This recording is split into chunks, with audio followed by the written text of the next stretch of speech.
So this session really is going to be a panel discussion. Oh, Jamie, thank you, perfect. We have current and former presidents of some of our really outstanding chapters. We have Jamie Davis, who founded the Mu Omega chapter at Florida Poly. And Jamie, if you want, actually, why don't we, if you just unmute yourself, why don't you introduce yourself? And then Anna will go to you, and Abdullah, then Bernie. You're muted, Jamie. Still muted. If needed, call me and we'll conference you in. And we'll do it that way too, I guess. Okay. You know what, Jamie, we'll skip you. We'll figure out the audio. Anna, why don't you go ahead and introduce yourself? I'm sorry. Yeah, is my audio still okay? You're good. Okay, great. So I am Anastasia Werner. I go by Anna. I'm a senior at the University of Michigan in the Beta Epsilon chapter. I'm currently the president this semester, but in the past I've also served as our secretary and our treasurer. And I'm studying computer science. Awesome. Abdullah. I am the president of the IEEE Delta chapter, which is Stevens Institute of Technology in Hoboken, New Jersey. I'm currently a senior there. I was the president last year, the president this semester, and then next semester, I think I'll have a change of e-board. But yeah, I was initiated back in spring of 2020 virtually, but yeah. Fair enough. Okay. And then one of the Bernie is actually our IEEE Academy secretary. Bernie, you want to introduce yourself? Thank you, Mike. Yes, I'm Bernie Sander, and that's been an interesting name to have over the last several years. I get a lot of kidding about that. As Michael says, I am the secretary of the Eta Kappa Nu this year. I have been in the past, I've been on the board as the director from Region 4, and I also served as the treasurer of Region 4 for 4 years. So I've been around for a while. I was inducted to Eta Kappa Nu as an undergraduate, so I'm in the Delta Psi chapter with St. Louis University, which I understand has probably gone inactive recently. Sadly, it has, but hopefully we'll get them back. Yes. Okay. Jamie, looks like you're still muted. Here, if you call my cell, we can conference you in. Apologies, everyone. This hop-in is great, but this has not been an issue previously. So we'll do that. We'll hear from Jamie. There we are. Merge the calls. And Jamie, go ahead. All right. So just so we don't have any issues, no echo or anything? Nope. Perfect. So hello, everybody. Thank you, Michael, for having me. I am the founding president of the Mu Omega chapter at Florida Polytechnic University in Lakeland, Florida. And it's been quite the ride since September 2020, which is when we installed, and we did this all virtually. Since then, we've been able to get back to the normal, and it has just been great ever since. So I look forward to talking to it. Wonderful. And again, tech issues have been solved, so we're ready to have a good discussion. I have some, the topic here is building your bench, ensuring a continuity for a successful chapter. And this is something we're going to attack from a few different sides. So first, you'll see we have a number of current or former presidents here. And then Bernie and I both serve on the board of governors for the society. I also serve as an advisor for the Beta Epsilon chapter at Michigan, so another Region 4, I suppose. Talking about from the officer perspective, from the advisor perspective, and then the society perspective, how do we ensure continuity? What do we do? What can we do as a president, as a secretary, as a treasurer, as a active member to make an environment where people want to get involved?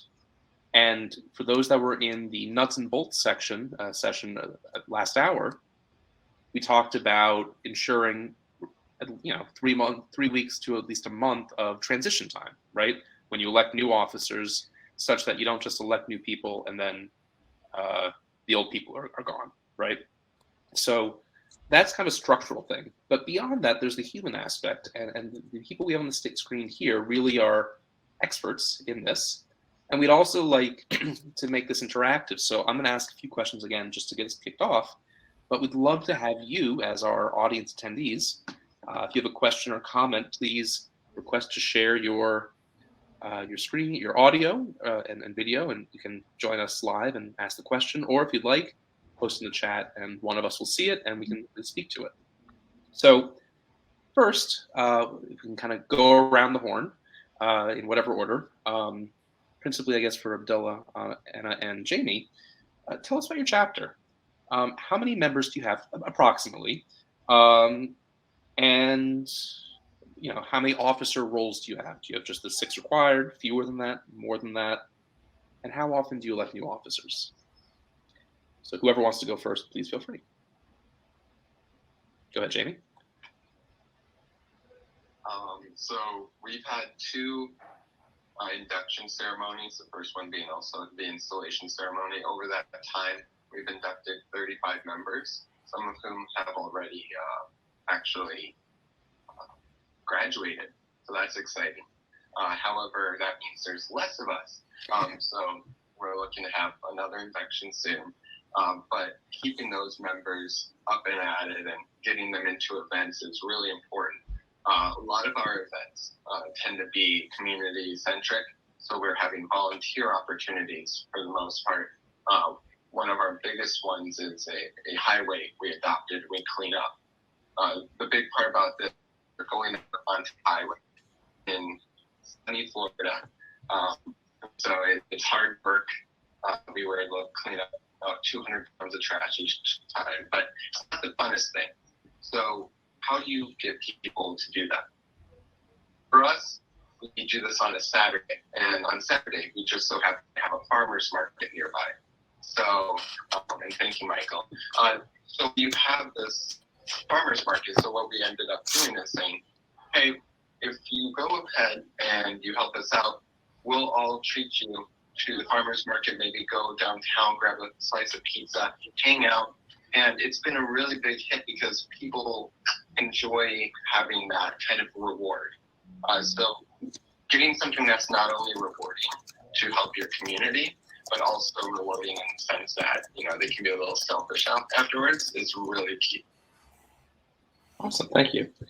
Abdullah, how about yourself? So we have about 20-ish members, so some that were initiated back in spring of 2020, and then some that were initiated last year. And so everything last year was basically virtual, so it was difficult to kind of get that camaraderie, which was kind of nice when everyone was together. But we kind of mainly focused on more professional events, so kind of helping out with the underclassmen, teaming up with the IEEE student branch.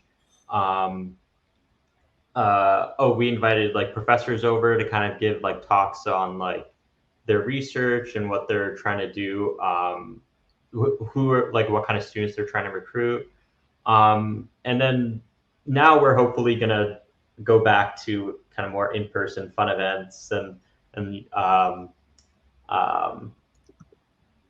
more of that just kind of networking, kind of being in a room, just talking to each other.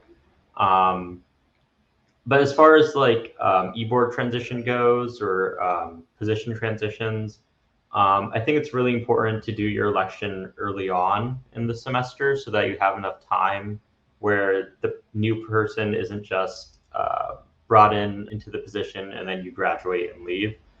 And then I think another thing that was really helpful was to have transition documents in a Google Drive.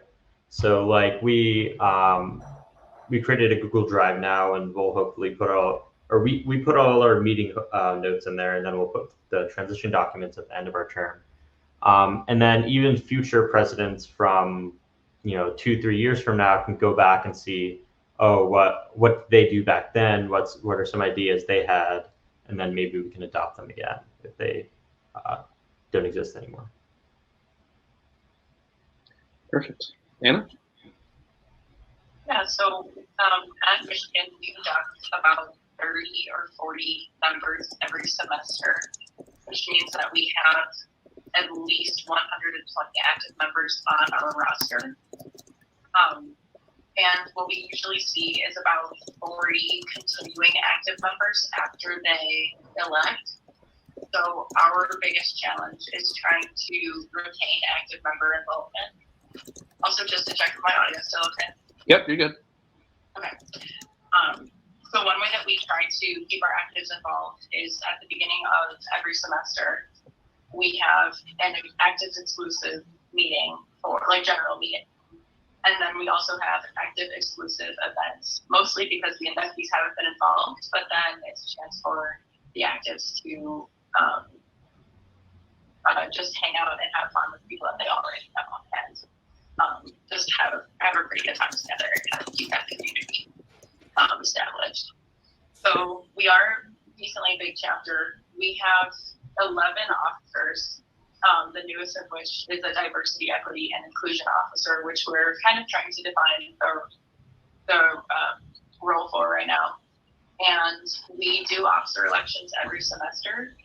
This results in a lot of turnover. So every semester someone new is starting, but it also allows more people to be involved because sometimes the distribution of work in your semesters is not even, so you can commit to one semester but not another semester in the same year. The biggest thing that we do to help with the transition frequency is to maintain, like Dilla said for his chapter, a Google Drive with officer documents. And the key thing there is we have wikis, like mini Wikipedia description for each of our roles. So officers will update that and include like all of the role responsibilities and wisdom gained over the last probably going on 8 years now from all of the people who held that role and the experiences that they've had and tips that they got for executing the role. So that's our biggest. It's what makes our transitions more effective. And then we also will have transition meetings in between semesters so that the incoming officer can meet directly with the outgoing officer and interface very closely, like right at the beginning of their role before they've even picked up any responsibilities, just to ask questions and get their footing. Perfect.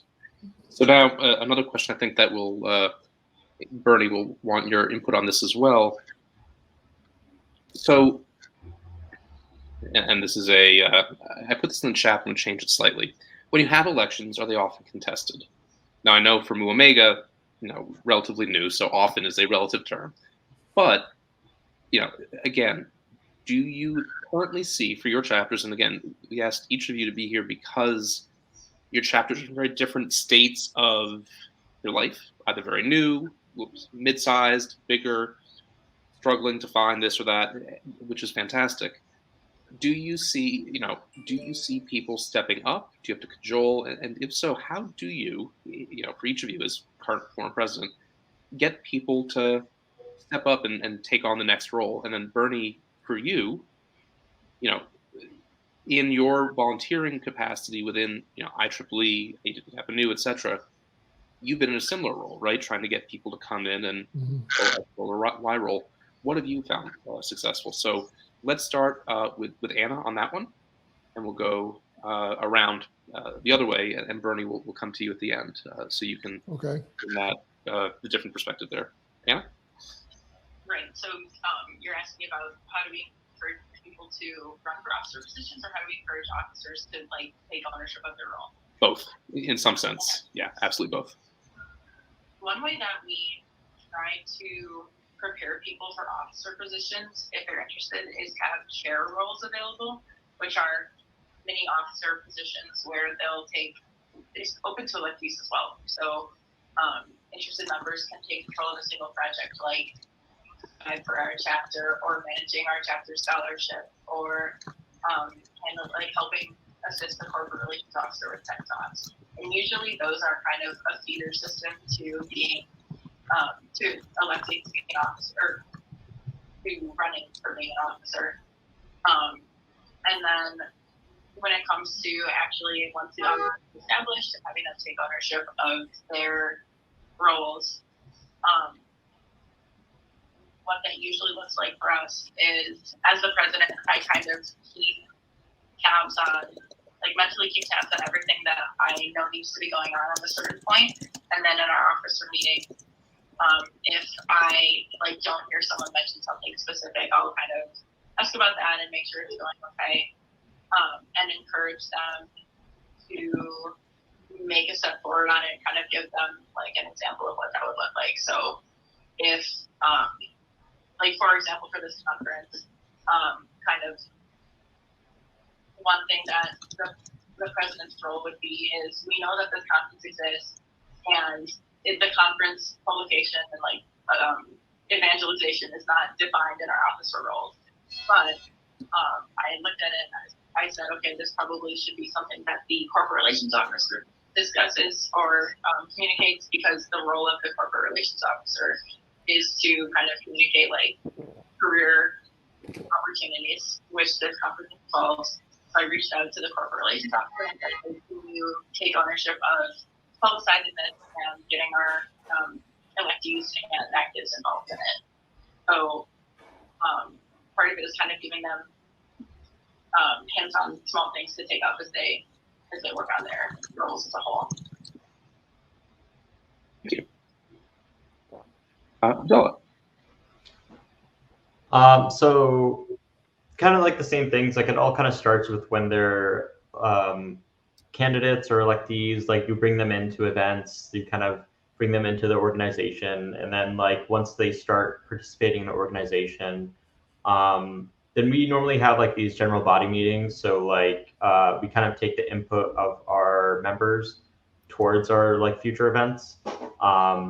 And during those meetings, it's whoever kind of participates more and kind of seems like they really are adamant about the organization and where it's going. We'll try to reach out to them. Sometimes it's people can just be a little shy, but you just kind of gotta invite them in and just feel like they're welcome, and they can run for election and feel confident about it. And so I think one thing is to kind of reach out to people that seem interested, but then also just by even keeping your members engaged, at the same time you are building up your future leadership, because those members, as they become more involved, will start to, especially if they're younger, want to become e-board leaders. And I think the other thing that you can do is partner with the IEEE student branch. So even though they're not candidates, or they may not be old enough to be candidates yet, a lot of those members are going to be the future of Eta Kappa Nu. And so when you kind of publicize yourself to those younger members, when they become juniors and seniors, they'll have something that they want to kind of aspire for and be a part of. Awesome. Jamie, then Bernie. Yeah, this is here. Craig, hear me a bit better now. Yep. That it is a very difficult thing to get people to commit to stuff, especially when it's a volunteer position. However, when you make it seem like something that they're going to get something from, and that all starts with our club row.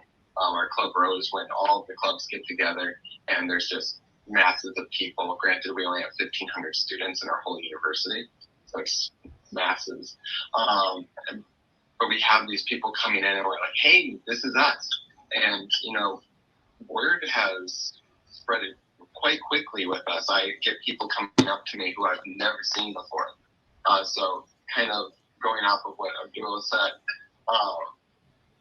starting with the IEEE chapter, and that one, you get everybody in that membership kind of excited, whether they're freshmen or sophomore students, because we allow for after the second semester of your sophomore year to become inducted, eligible for induction.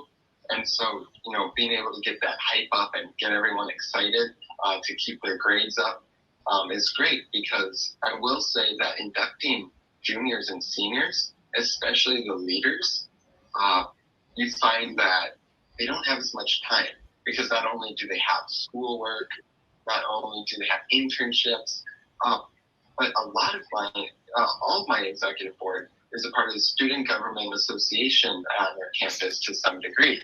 So it's always a fight of like, come on, let's do this. So, if you can get the young ones, I know I started in IEEE doing that stuff like my second semester at my university, and I had so much time. So if you get those guys while they're starting out, you won't see yourself as having as much of a turnover rate. And as long as you keep on kind of hyping EDICAP and new up, as it is such a great society, you shouldn't have too much of a trouble with that. Yeah, and Bernie, for a different perspective, I think a really valuable one. How have you found to be able to recruit people to things in your various volunteer roles? Yeah, one of the things I found effective is to do more management of the nomination process other than just to create a slate for 1 year, but to think more about the long term. Like, who are the potential candidates coming up, and what kind of experiences do we think they need to have to better prepare themselves for the nomination? And so if you make that an intentional management of the process of a nomination, it can be effective in keeping the pipeline full and having good candidates prepared to fill those positions when they come up for a nomination. So I think just making it a part of your process, intentional process, and managing it over multiple years is kind of what I say. But I encourage nominating committees sometimes to take on that role and not just come back with a slate of candidates, come back with a slate of future candidates and a list of the experiences that we want those people to have prior to being nominated. That to me seems to be the most effective way that we can keep the pipeline full. I think that makes good sense. Abdullah, I had to mute you there just because there was a little feedback with the Bernie sound. Can you unmute yourself? Perfect. Okay, good. Yeah, I wasn't sure if there was like an echo or something. Yeah, I was like, all right, I think it's me, and then it wasn't me. So all right, let's just mute everybody but Bernie. Well put, Bernie. And I think you raised something that we haven't really discussed, but it really ties into the next piece of this so well, is not just looking at the immediate need, right? So you need to find someone for this or for that, but to say structurally, how are we going to make sure that we have someone to fill this role and other roles now and into the future? Why aren't people stepping up? One thing I've found is ownership is critical, right? So no matter what it is, whether it's something, like Anna mentioned, being a chair or kind of project lead for something, perhaps relatively small, or being a chapter president or anything else, having ownership, being able to be, at the sense of trust that, Jamie, can you go off and, want you to organize this, right? Let's have a lunch with the faculty.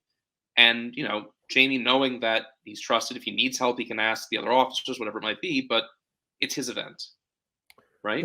But working with ADICAP and new members we're in a special position because people are special. It's the thing, they're willing to do things. They're willing to take ownership and accomplish things. And you can give people a lot of freedom and they just take it and run. And so we're really privileged to have those candidates or those volunteers to work with in ADICAP and new. Absolutely. So I'd like to open it up at this point. And I actually just mentioned a couple of things in the chat I think that are really critical. Excuse me. Nancy Osten, our director, mentioned that our Epsilon Beta chapter in Arizona gives points to their candidates towards induction requirements. Beta Epsilon, I know, does something similar. They have a website where they can, the electees can track their status, and I believe Alpha chapter does something similar. And I think that's important too for the candidates. But we also hear from our chapter leaders, how do we keep people active? Once they induct, right, they become a member. If they're not going to be an officer, well, how do we keep them active? So I would like to actually ask each of our panelists, what do you do, either individually as a current former president or your chapter? What do you do to engage your active non-officer members? Because that's part of building the bench too, right? These people if they're, let's say someone inducts as a junior, they potentially have 3 more academic terms around that they help build that knowledge, that community, and everything else. So, Abdullah, let's start with you on this one. How do you engage your non-officer active members?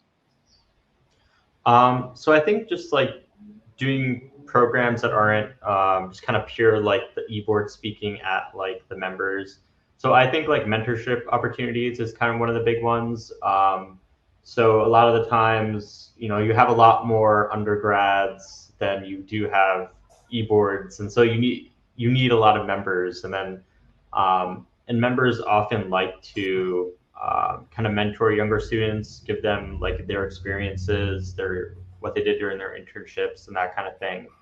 And then HKN itself can kind of help put that together, kind of get people with similar interests to interact with each other. So like one of the things we did last semester was like an introduction to like all the different paths in ECE. So you can do like power engineering or like scientific computing and stuff. There's a whole bunch of paths. And so we brought in our members and gave them an opportunity to kind of mentor the younger students from like the IEEE student branch and like the freshmen and sophomores. And it kind of gave them this opportunity to be involved in the chapter to kind of give back to the college community. And I think members do kind of like that opportunity to kind of like tutor and give back to the younger students. Anna, you want to go next, then Jamie? Yeah, so we have a mentorship program that's actually not that similar, but serves a similar purpose of engaging our active members. So we, as part of our electing process, we'll have our electees join mentor groups, which will be like 6 to 8 electees with 2 to 3 actives, and the actives will be both regular mentors who are non-officers and also include the officers. So we give our active members an incentive to be mentors by saying, hey, when you go out to your mentor group dinner and ice cream, that's paid for by our chapter, so there's a perk there. And you can attend our banquet at the end of the semester for free. So we have like those incentives, but also we find that people really like Dilla said, mentoring younger students. So those groups kind of benefit the electees and the actives. Definitely. Jamie?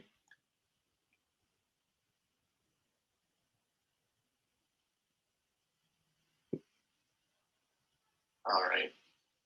Fun stuff. Yeah, a lot of the issue I found is that some of the students we induct, although they have done a lot, they will look at HKN and think of it more as just a badge, an honor, maybe a resume filler, something to put on their LinkedIn accounts. And I'm all for that to a certain extent. However, I'd also like them to be a part of the Honor Society itself while they're still here. And even after they're an alumnus or an alumna. And so getting that into play is pretty interesting. One way we've been able to do that, especially with our alumni, is we have a list through the V-Tools. And V-Tools is great. Love V-Tools. It creates, at least it's up to date as people keep their IEEE account, but it gives us their emails. And so if they're an alumni, then we've got all this good stuff and we can still keep in contact with them. That's why I think it's so important that you have your personal email, not your school email, when it comes to getting that IEEE stuff. And what we're able to do then is take a calendar, and we spend a little bit of time creating these calendars, but they're maybe an Outlook calendar, Gmail calendar, and we send them out. And that enables them to subscribe to these calendars, which we can then update with events. And that way they're not, not having to look at their emails or maybe our social media posts, other ways that we try to get in contact. But I think the biggest thing is communication. And if you can just have a calendar invite that you stick in someone's calendar and they're being reminded the day before of this, I think that's just one more great way of actually getting people to come to your events and to participate. Absolutely. And I should note, Nancy put in the chat as well, we'll be launching the HKN Learns platform. It's an online learning utility. We went over it actually in the nuts and bolts section, but this week, mid-conference, so for any of our chapter officers and advisors, you'll be able to access both your current roster and your chapter alumni too. We have about 15 minutes left in this, so I want to open this up. We're missing one piece. Really, for building the bench, ideally, you'd have contested elections. You would have a good number of active non-officers engaged and involved. But you also you build a culture within the chapter. So I'm going to start with Anna on this one, and then we'll kind of fan out to everybody else. And then I'd like to open it up to general Q&A. But one of the critical roles for president is setting the tone, right? Setting expectations, holding fellow officers accountable, certainly, but also general members too. So what have you done? Bernie, I want to include you in this as well in your various leadership roles. What have you done to set a tone that is inclusive, encouraging, and welcoming, right? Something that you don't want to, if your first interaction with, let's say, an HKN chapter, or really anything, is, you know, someone's like, oh my goodness gracious, you're alive, you're breathing, you can write with your hand. Let me ask you to do this, this, this, this, and this. That's a little overwhelming. You might not come back, right? Mm-hmm. But how do you temper? Is a good way to put it. How do you temper that desire to really pull someone to the fold as quickly as possible with making sure that they're feeling comfortable, respected, that they have some ownership, and that other members of your chapter are doing the same, right? So that's a long-winded way of asking, how do you set the tone and lead for your culture? So Abdullah, let's start with you. And we'll go Jamie and Bernie, then Anna. So I find it's best to kind of leave things where they're like during meetings, including general body meetings and executive board meetings, make it so that there's a set agenda. You have things that you know you have to go through, but also leave it quite open. So so like if you're going over events, you know, give them some ideas, but then also, oh, what are some things that you have that, right? Because they're not just like, it's not like they're like, you're the boss and they're the employee. It's like we're one big community where we're all sharing ideas. We're all creating these events together. And so like, even during like general body meetings, you know, I'll leave like some of it open. Like I'll put like a question in there, you know, we have an idea about doing something with alumni. What are some of your connections? What are something that you would want to see? Would you want to see a panelist session, or would you want to see something more about graduate school? And that kind of engages the members, and then makes sure that your events are tailored towards the members, rather than just kind of going in the direction that the president wants to go in, and just kind of making sure everything's very inclusive.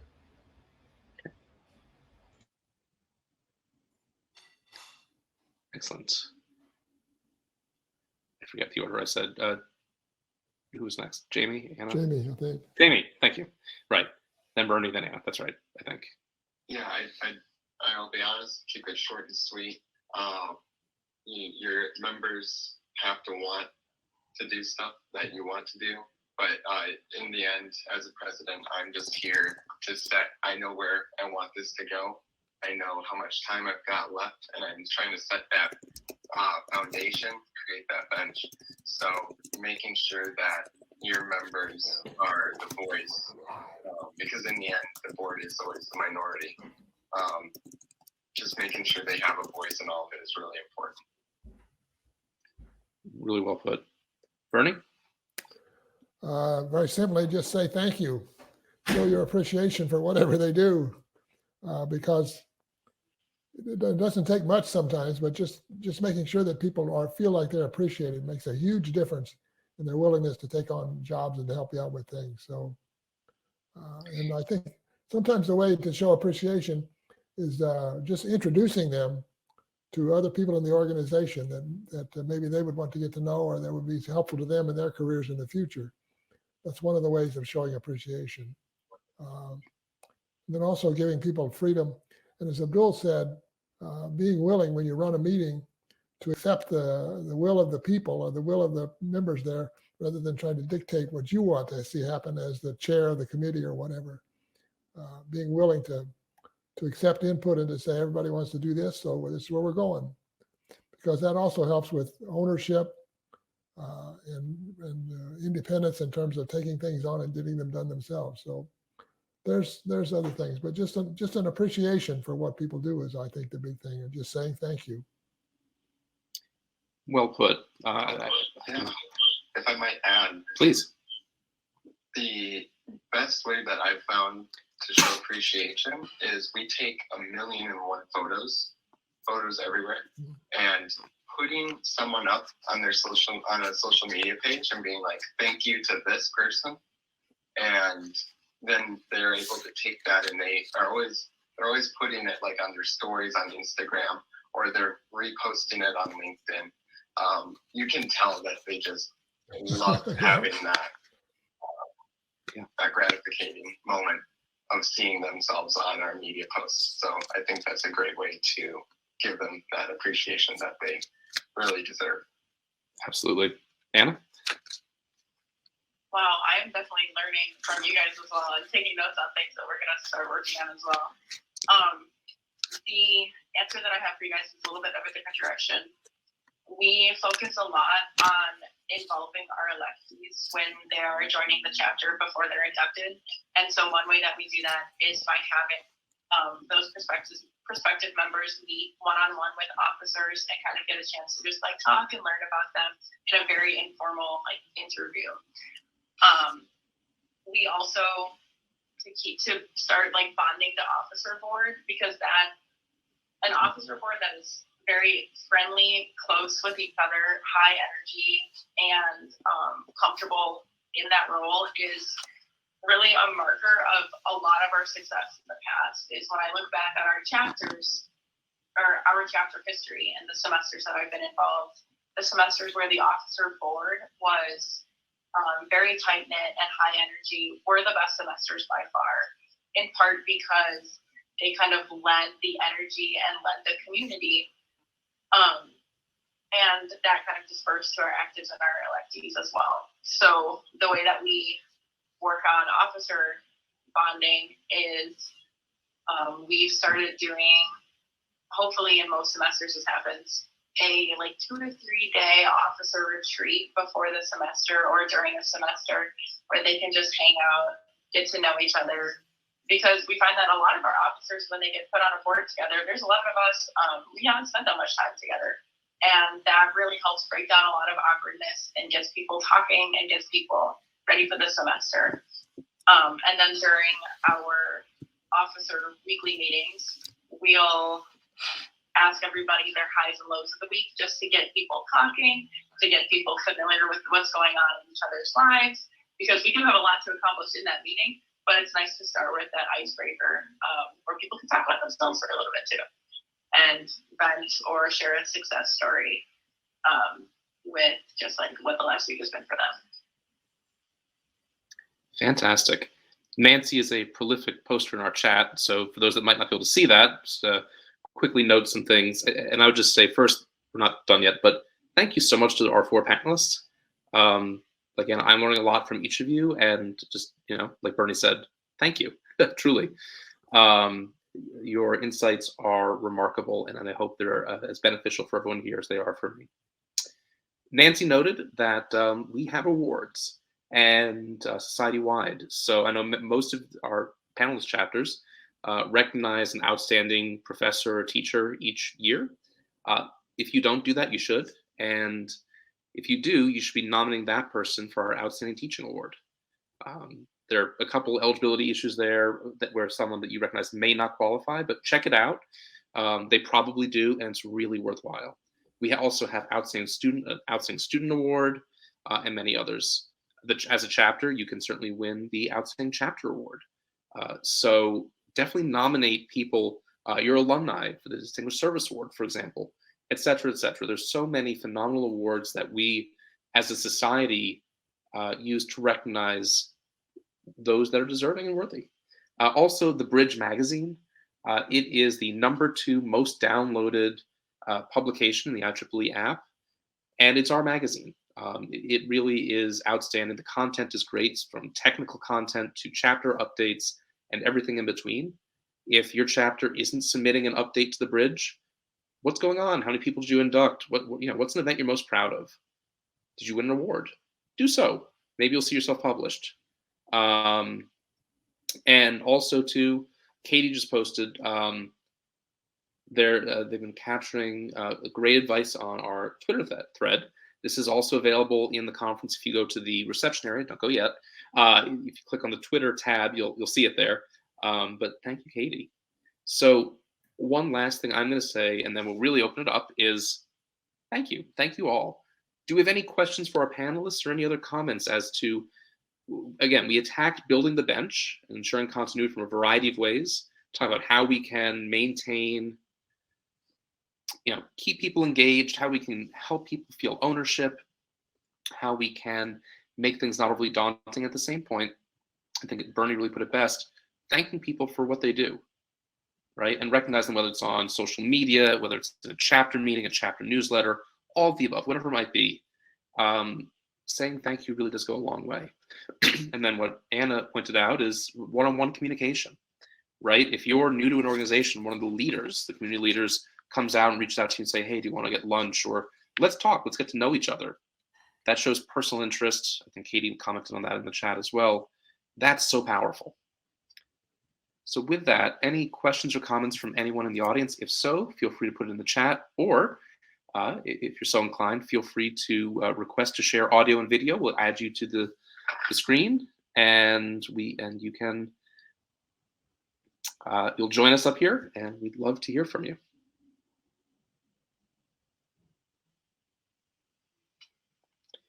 Anna, are you still there? Did we lose Anna? We might have lost Anna, though. The phone set. Oh, hold on. Anna, are you still there? Yes. Okay. We lost your video, but we see you there now, and I've unmuted my phone so you can hear me through that. So she's still here, just kind of a amorphous thing. Jean has a question. Yep. So I would need for approval to join the meeting. So if you approve me to enter, I can turn my camera back on. Oh, cool. My page just reloaded and I got kicked out. Go ahead and request again. I don't see you. The moderation panel has 0 requests pending. While you do that, Jean has a question. How do you address concerns over balancing time needs for academics and home work life when you try to encourage participation or even encourage members to become officers? So to any of our panelists, if you want to answer that, dive in. Yeah, so when we introduce our elections and try to get people involved, we usually preface each role. So we'll send out the information about what each role is responsible for, and also a time estimate about how much it'll take per week. So usually that's like 2 extra hours a week. And then people have a good sense of just like what to expect from the role. That's the biggest thing, is just giving them a reasonable expectation of what their responsibilities would be. And then they can kind of choose for themselves whether it will fit in with their semester or not. So there have been semesters that I haven't even been, right after I elected, that semester I couldn't even attend any of our general meetings because I had other activities going on. But then I later ran to be an officer when it fit into my schedule better. So it really just varies. Perfect. Jamie, Abdullah, Bernie, anyone want to add to that? Yeah. It's definitely you gotta ask. Like Anna said, she was using that to give people almost a job description, and that's something I might just have to start using myself. Another way is, just being real personal with your executive boards and those who are interested. I've been able to just, have meetings, just one-on-one meetings, to get to see what's going on, who they are as a person, what they've got going on in their life, because if you are expecting someone to be a part of 3 other things and also prioritize your honor society, then got another thing coming. Well put. Abdullah, Bernie? I always found that the things that were a priority, I get done. Well put. Somehow they get done. Well put. Abdullah? Yeah, I don't really have much to add, but yeah, just like be like honest about the amount of time commitment that each position is going to need. And then when people run for that role, they'll have the expectation that they'll need to commit like a few hours per week or so. Awesome. And we have time for probably one more question, and Art just submitted it. I would say if you have additional questions, our panelists are here all week. So definitely, as Nancy typed in, connect with the people tab. You can start a one-on-one meeting and request a meeting if you'd like. But Art's question for everyone is, with the limited time as undergrad HKN members, what do your chapters do to identify campus leaders from other organizations who will become HKN members and then leaders? And this, I think, relates, Jamie and Abdullah, what you were talking about is working with the student branch. I'd also note that grad students are phenomenal assets for a chapter, and alumni can be involved too. But in a few seconds or less, anyone that wants to answer, please go ahead.